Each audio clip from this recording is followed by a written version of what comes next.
KCC 2021년 결산 내역을 스루풋 손익으로 분석한 결과를 소개하도록 하겠습니다.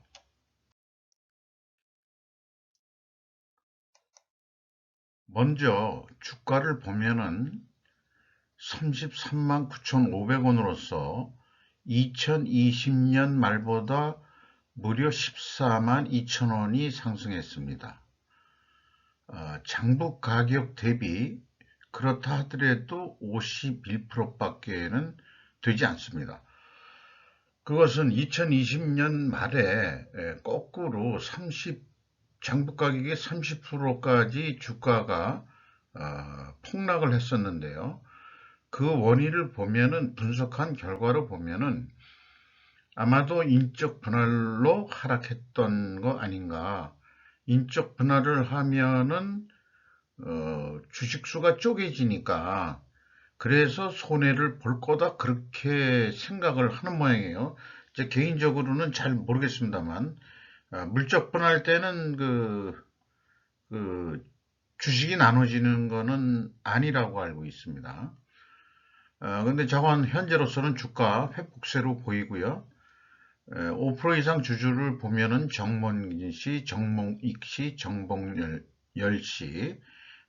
세 분이 5% 이상으로 나와 있고 국민연금공단 들어와 있고 외국인이 또한 10.6% 지분을 소유하고 있습니다.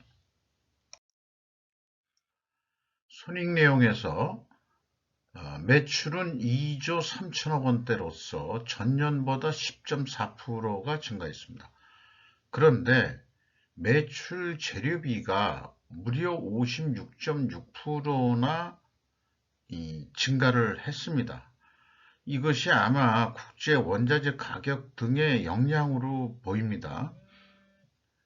스루풋은 11%가 감소했고요. 스루풋율은 무려 13.2%가 하락했습니다. 운영비용을 7.3% 절감하는 상당한 노력을 했음에도 불구하고 TOE 생산성은 1.0으로서 전년보다 0.04포인트 하락했습니다. 영업이익은 1천억이 못 되는 635원에 그쳤고 전년보다 거의 50%가 내려갔습니다. 원가회계 영업이익보다 164억 원이 작은 수치가 되겠습니다. 이것은 가공비 배부 재고 자산이 증가했기 때문입니다. 매출이 증가한다고 해서 재고가 증가해도 되냐 이런 질문을 한번 던져볼 수 있겠습니다. 일반적으로 매출이 상승하면 재고도 증가하는 거 아니냐, 이게 일반 상식으로 돼 있는데 그건 어찌 보면은 그 비상식이 상식으로 통용되는 그런 거 아닌가 그런 생각을 해보고요. 평가는 재고 회전율로 평가해야 된다 이렇게 말씀드릴 수 있겠습니다. WCAI 가공비 배부 재고 자산인데요. 상품, 제품, 반제품, 제공품을 범위로 하고 있습니다. 372억 원이 2021년도에 증가했고요. 전체적으로는 858억 원이 증가했는데 그 중에서 원재료가 236원이 증가했고 저장품도 증가했고 미착품도 167억 원이 증가했습니다. 이 미착품을 빨갛게 표시해 놓은 이유는 이 회사의 어떤 재고자산 변동 기준이 특별히 글쎄 편법적인 거 아니면 이런 식의 기준을 가지고 있기 때문에 좀 미리 표시해 놨습니다. 비용의 성격적 분류 내용에 와서요, 크게 MC와 OE로 디커플링 합니다. MC는 매출원가 재료비로서 16.5%가 증가했고요. 운영비용은 7.3%가 감소했습니다. 운영비용 중 주요 비용을 두세 가지로 리스트업을 하는데 첫 번째가 인건비로 잡고 있습니다. 인건비는 8.7% 감소했는데요. 운영비용에 대한 비율로는 0.3% 하락입니다. 직원 수는 76명 감소로 되어 있는데 2019년에서는 이게 한 1,500명가량, 1,700명가량이 2000년도에 감소를 했습니다. 이것은 기업의 그 분할 때문에 물적 분할, 인적 분할 두 가지가 다 있었습니다. 그것 때문에 직원 수가 감소했습니다. 평균 임금이 오히려 거꾸로 내려간 거로 되어 있고요. 전년보다 6.7% 내려간 것으로 산출이 됩니다.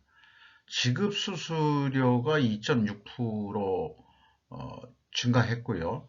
전력 및 연료비가 1.8% 증가했습니다. 이 ESG를 요구하는 금융권의 어떤 가이드라인이 어떤 식으로 ESG 보고서가 나와야 될지는 모르지만 이런 전력 및 연료비가 중요한 팩터에 들어갈 수 있다고 생각을 합니다. 그리고 또한 지급 수수료는 어떤 그 물적 대금에 대한 것이 아니고 서비스를 공급하는 어떤 그런 대상한테 나가는 수수료라고 생각을 하는데 그 금액이 제조업이라 하더라도 여러 기업들에서 보면은 지급 수수료율이 상당량 포함하고 있습니다.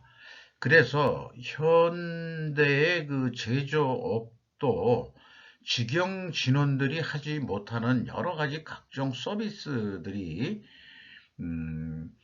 그 있어야만 그 기업이 돌아가게끔 그래서 어떤 서비스 부분이 상당량 지금 그 현대 산업에 그 포진돼 있다.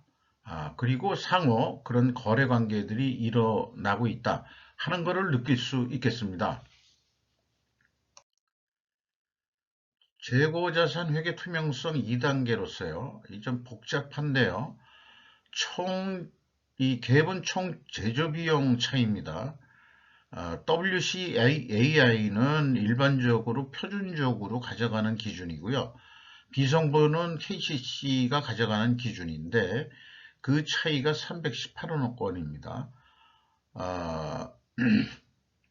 그러니까 재고자산 변동 범위가 차이가 있는 건데 BWCI 증감액을 차감해 주어도 갭2가 남습니다. 그 갭2가 뭔지 추적을 해보니까 미착분이 나옵니다. 그래서 따라서 KCC는 전체 재고자산 중에서 미착분만 뺀 범위를 재고자산의 변동 범위로 가져가고 있다 하는 것을 확인할 수 있습니다. KCC가 그렇게 하는 대표적인 기업이고 국내에 몇 군데 그런 데가 종종 발견되기도 하는데 이것은 저는 편법이라고 생각합니다. 이 WCAI로 해야 된다고 저는 강력히 주장할 수밖에 없습니다. 그래야만 총 제조 비용이 합리적으로 산출될 수 있기 때문입니다. 그래서 추가로 추적해 보면은 물적 분할, 인적 분할이 있었어요. 그래서 2020년도가 아마 물적 분할로 보여지는데 그 다음에 이제 2019년도가 인적 분할로 인식이 되고요. 그래서 그거를 가감해 빼주면은 차이는 없어야 되는데 이 3억 7,200 2020년에 2019년에 29억 차이가 있습니다. 그래서 이게 그러면 도대체 뭐냐 보면은 안 돌아가는 머리로 좀 생각해 봤을 때는 물적 인적 분할 그 대상 금액에서 그 미착분이 또 거기 들어가 있는 건가? 그런 생각을 좀 해보게 됩니다. 그러니까 미착분은 또 같이 넘겼겠죠. 분할이 되면은 그렇게 생각도 드는데 어쩐지 어쨌든 갭4는 도저히 그 추적해서 확인할 수 없는 상황입니다. 현금 흐름표 기준으로는 깔끔하게 맞췄습니다. 인적, 문적 분할 재고 금액을 더해주면은 그 차이액이 없어집니다. 이것은 기본적으로 너무나 당연한 일이라고 할 수 있겠습니다. 어, WCAI 회전율이 하락을 했거든요. 그리고 하락할 경우에는 재고가 증가했으니까 물건을 많이 만들어서 재고가 잠겼다, 그렇게 우선 해석하지 않고 원재료 가격이 급상승했으니까 재고 가격이 올라갔다, 일단 이렇게 추론을 했던 거고요. 그 다음에 TOE 생산성은 또 하락을 했으니까 이것은 운영 비용도 많이 줄였는데, 그렇다면은 제품 가격이 또 하락한 거 아닌가, 또 이런 생각을 해보게 예상할 수 있는 거죠. 그래서 요게 그 순방향으로 내려가기 때문에 일반적으로 그 재고자산 매출원가 회계가 투명하다고 가정을 합니다. 그러나 그 가정은 지금 얘기하는 대로 원자력 가격 상승이나 판매 가격 하락으로 입증이 돼야 그 투명 가정이 성립이 계속 유효하겠습니다. 이 버퍼율은요, 이 회전율이, 재고 회전율이 떨어지면 증가하게 되어 있고요. 그 다음에 임팩트 미래 가치는 16.4%가 하락했습니다. 주가 하락 요인으로 작용한다고 인식됩니다. 총 자산 회전율이 상당히 낮습니다. 1년에 0.26을 한다 그러면 내가 100이라는 능력이 있는데 26분이 그 발휘를 못하고 있다, 이렇게 해석을 해야 되겠죠. 그것이 아마 그 비유동자산의 종속기업들의 비중이 매우 높기 때문에 이렇다고 생각이 됩니다. 매출 채권에 대한 수급 속도는 좀 빨라졌습니다. 4.6회전. 매입 채무 회전율은 2.6회전. 이게 1년 동안의 회전율이라고 그러면은 수금도 6회전이 안 되니까 한 2달 반 이상 끌어서 수금을 하는 거고, 매입 채무에 대해서는 더더욱 납품이나 원재료 공급업체한테 대금을 1년에 거의 2번 정도 수준뿐이는 못 준다. 이거는 상당히 이 도덕적인 측면에서도 볼 수 있는데요. 대중소 상생이라는 화두로 본다고 할 때, 재고 회전율이 8회전이다. 그러면 수금도 8회전 하면은 참 영업 잘하는 기업이죠. 근데 이제 8회전으로 납품하고 그 다음에 수금은 2회전 납품한 다음에 그 다음에 수금을 하는 거니까 수금 자체가 KCC가 매우 느린 거죠. 그러면 누가 돈을 늦게 주느냐? 이게 그 건축 내외장 재고, 또 도료를 만드는 그 회사고, 더더욱 그 선박도료 뭐 이런 거를 만드는 회사이기 때문에 건설회사가 돈을 늦게 주든지 조선업이 돈을 늦게 주든지, 이 뭐 KCC도 대기업입니다만은 B2B 거래로서 힘의 관계가 KCC가 약자인 것 같다, 그런 느낌을 받을 수밖에 없네요. 그러다 보니 자신들한테 또 납품하는 업체들한테는 더더욱 갑질과 같은 행위를 하는 거죠. 그래서 맨 마지막에 현금 재무지표를 볼 건데, 현금이 그만큼 많이 보유하고 있지 못한가 하는 그 변명거리를 한번 찾아보도록 하겠습니다. 원재료 가격이 상승했을 거라고 예측을 했는데, 원재료 가격이 소다회라고 빼놓고는 나머지들은 대부분 크게 상승을 했습니다. 제품 가격은 인하가 됐다고 생각하는데, 공업용 도료 하나 빼놓고는 대부분이 가격 인상이 됐습니다. 그러면 매출도 증가하고 제품 가격도 증가했는데 왜 그 말하자면은 왜 떨어졌느냐. 그게 이제 그 비용을 그만큼 못 줄인 건가? 뭐 이렇게 이제 또 생각해 볼 수 있는 거죠. 어, 현금 재무지표에 와서요. 캐펙스 비유동자산에 모두 4,520억 원을 투자했습니다. 그리고 종속 및 관계기업 비율은 15.5%뿐이 없었는데 27.1%로 크게 증가를 했습니다. EAT 현금 순이익은 3,975억 원이고요. 수익률 계산으로는 0.2% 증가한 5.2%로서 높지 않은 수준입니다. 채권자 잉여 현금 흐름은 채권자한테 142억 원을 갚은 거로 산출이 되고요. 레버리지율은 크게 변동은 없지만 0.4% 증가했습니다. 주주 잉여 현금 흐름은 별도로 다음 장에서 얘기를 하도록 하겠습니다. 2019년에 그 10조 원이나 되는 그 금액은 인적 분할로 해서 주주들이 돈을 가져간 돈이 10조 원 현금으로 가져가지는 않았지만 현금식으로 그렇게 인식을 한다 이거죠. 그 다음에 그 FEM 최종 회사는 421억 원의 현금이 유입됐다 또는 현금을 벌었다. 이렇게 표현할 수 있겠습니다. 현금 보유율은 35.1%인데요. 전년에는 54.9%인데 보수적인 안정선을 50%로 보고 있습니다. 이 50%에서 좀 떨어지긴 했지만 35.1%라 하더라도 매우 높은 수준의 현금 보유율이라고 보입니다. 따라서 매입 채무에 대한 대금 지급 속도는 더 빨리 해줘야 바람직할 거다. 그래야 돈을 빨리 주면은 납품업체가 혹시 알겠습니까? 납품 가격을 대부분 더 깎아드리겠습니다. 이렇게 될 확률도 있는 거거든요.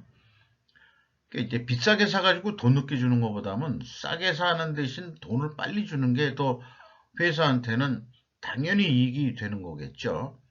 구체적인 상황은 모르겠습니다만은 그런 느낌이 들어갑니다. 그리고 이익 잉여금률이 좀 떨어졌습니다. 이것은 인적 분할로 인해 가지고 그동안에 여축돼 있던 이익 잉여금을 분할 회사가 가져간 거로 그렇게 해석이 됩니다. 누적 자본 성장률은 8.41로 약간 그 성장했습니다. 이 분석을 통해서 제가 이 인적 분할, 문적 분할에 대해서 얻어진 그 지식은 인적 분할 시만 자본금의 변동이 발생하고 물적 분할 시는 발생하지 않는다는 점을 확인을 했습니다. 이것도 하나의 뭐 어떤 지식을 배운 거라고 할 수 있겠죠. 그리고 캐펙스 그 투자가 4,500억 원가량 되는데 종속기업 투자가 9천억 원이나 되고 나머지는 그렇다면은 이 감소가 된 건데 유형자산의 투자는 없고 이게 감가상각에 의해서 내려간 거로 이렇게 보여지고요. 투자 부동산 투자는 거꾸로 조금 이게 그냥 시세평가 같습니다. 이거 27억이 증가한 나머지 것들은 잔잔해서 표현도를 생략을 했습니다. 그리고 그 주주잉여 현금 흐름의 그 금액인데요. 2021년도는 주로 연차 배당이 해당되겠고, 그 다음에 그 2020년도에는 인적 분할로 인한 변동이 있고, 자기 주식 취득이 있었고, 연차 배당, 중간 배당이 있었고, 그런 내용으로 구성되어 있습니다. 그리고 그 2019년도는 딴 것보다도 소유주 분배 예정 자산 집단 관련 미지급 배당금이라고 해서 그게 아까 그 10조 원을 가져갔다 이렇게 되어 있는데 그건 전체 금액인 거고요. 이익 배당까지 해가지고 9조 4천억 원의 자산의 가치가 신설, 그러니까 인적 분할이 된 기업으로 넘어간 것으로 그렇게 이해가 되는 수치가 되겠습니다. 이상 KCC 2021년도 경영실적을 스루풋 회계 기준으로 분석한 내용을 말씀드렸습니다. 감사합니다.